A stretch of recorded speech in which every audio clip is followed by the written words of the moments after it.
Whoops! Okay mga AlpoterOragon nga pala, kumusta kayo lahat? Panibagong video, panibagong recipe.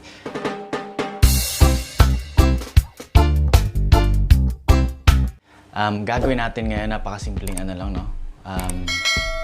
Pasta Aglio Olio. Okay. Ang meaning nun, o in short, Pasta Olio, meaning niya ay garlic and olive oil. Okay? So, ang gagamitin nating pasta ay penne.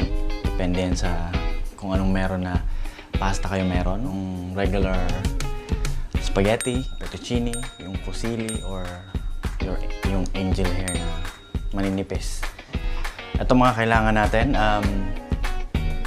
bawang, bacon, yung regular bacon. Kung wala kayo ng regular bacon, pwede rin yung pork belly lang, tapos iwain nyo lang. Parang pancetta style. Ano yun, yung parang Italian version na bacon. Ano ba bang mga kailangan natin?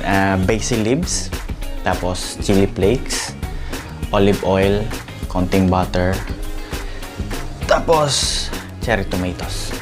Okay. Simulan natin to. Okay, unahin na natin mga albutero, pakulo tayo ng tubig. Lagyan natin ng konting asin at lagyan natin ng konting olive oil or mantika. Kung ano man meron available kayo.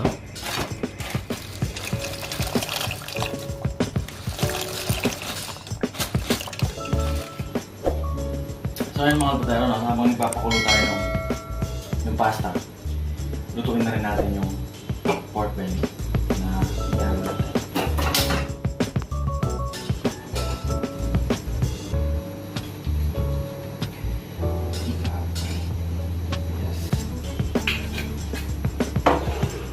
Usually yung iba, yung ginagawa nila, kinasabay nilang iluto sa bawang tapos lalagyan nito. Pero ako kasi gusto ko lang siguradong lutong-luto siya. So, unahin na rin natin ito. Saka na natin iluluto yung bawang tsaka yung iba pa.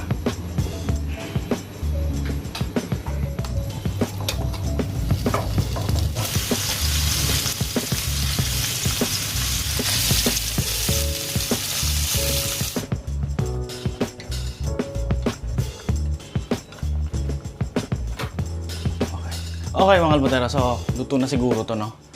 Yan. Konting kaalaman, mga hindi nakakaalam. Gusto nating mangyari sa pasta al dente. Alam mo ba yan? Hindi mo alam, no? Yung parang firm yung pasta. Yung parang yun yung slang word ng yung tamang paraan ng pagluto ng pasta. Kailangan daw pag kinagat mo, madaling makagat.